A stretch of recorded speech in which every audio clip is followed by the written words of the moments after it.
Договор о участии в долевом строительстве многоквартирного дома. Вот о нюансах этой темы мы и поговорим сегодня. Меня зовут Икрам, все самое важное и интересное. Ну а теперь начнем.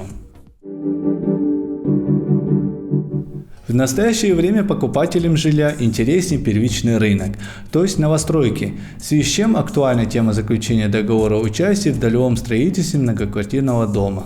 По своей сущности, долевое строительство представляет собой форму инвестиционной деятельности, в рамках которой граждане, намеревающиеся приобрести квартиру, производят оплату застройщикам на стадии строительства многоквартирных домов. В результате выстраиваются правовые отношения договорного характера. Между долевыми участниками они вкладывают финансовые средства в строительство, и застройщиками они осуществляют строительство, включая этап ввода в эксплуатацию. При анализе договорных отношений важнейшим аспектом является выделение преимуществ и недостатков участия в долевом строительстве многоквартирных домов. Здесь положительными сторонами являются уменьшение стоимости квартиры и сведение к минимуму проблем, связанных с разного рода обременениями в пользу иных лиц, также перепланировками, противоречащими нормам законодательства, ну и притязаниями третьих лиц на данное жилье. Не следует игнорировать и отрицательные стороны, сопряженные с разнообразными рисками.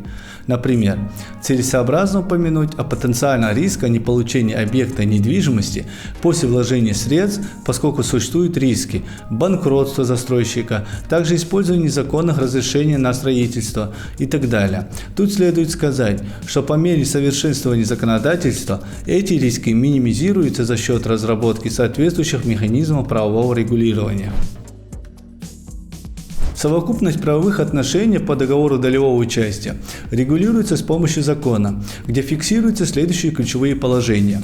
Это перечень требований, которые предъявляются к содержанию договора, спецификация привлечения финансовых средств дольщиков, также совокупность санкций в отношении застройщиков, применяемых в случаях нарушения сроков передачи объектов, в том числе перечень оснований, на базе которых возможно расторжение договора, и формулировка правил касательно уступки прав требований. В ситуациях, когда в кассе участников долевого строительства выступают граждане, приобретающие объекты для личных нужд, то есть речь идет о такой категории, как потребитель, к таким правовым отношениям сторон применяется также совокупность норм закона о защите прав потребителей, где закрепляется право взыскать застройщиков компенсации за нанесение морального вреда, в том числе штрафа при отказе в удовлетворении требований со стороны потребителей в добровольном порядке. Там же регламентируются вопросы, связанные и с неустойкой. Договор долевого участия необходимо составлять с учетом требований закона, где приводится перечень обязательных условий, без фиксации которых соглашение считается ничтожным. Что касается самого составления договора, то, как правило, у застройщика имеются свои типовые формы. Не забывайте, дольщики могут предлагать изменять некоторые формулировки договора.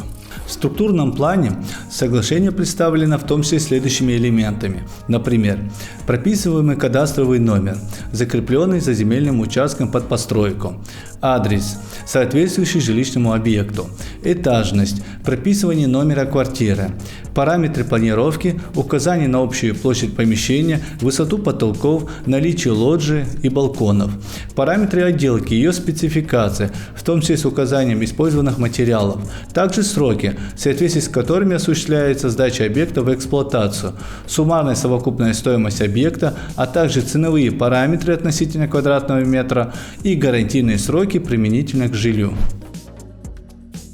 Важным вопросом является учет нюансов, связанных с заключением договора долевого участия. И здесь будет целесообразно обратить внимание на следующие из них. Например, проверка земельного участка по открытым информационным данным в Росреестре на предмет того, соответствует ли он целевому назначению. Также сверка этажности с разрешительными документами на строительство. Обеспеченность коммуникациями, возможность изменить стоимость квадратного метра. Посмотрите данные счетовой эскроу, на которых размещаются финансовые средства дольщиков. Проверьте, какое количество объектов уже было построено застройщиком. Тут делается акцент на оценке истории споров и конфликтов. По возможности проверьте наличие у застройщика аккредитации в крупных банковских организациях. Ну и кто является ответственным за обеспечение коммуникациями. Закрепленная информация по договору долевого участия не должна вступать в противоречие со сведениями проектной декларации на соответствующий объект. В противном случае соглашение может быть признано недействительным по итогам обращения дольщика с иском в судебные органы. После того, как договор долевого участия был подписан сторонами, необходимо прохождение регистрационной процедуры в Росреестре. В результате стороны соглашения могут получить экземпляры, в которых делается отметка о регистрации. Данная отметка служит свидетельством факта заключения договора. Следует сказать, что сам процесс регистрации основывается на ряде требований, прописанных в отдельном законе. Таким образом, договор участия в долевом строительстве многоквартирного дома является одним из быстро развивающихся правовых институтов, ведь реализация права на жилище является одним из ключевых механизмов функционирования правовой системы государства.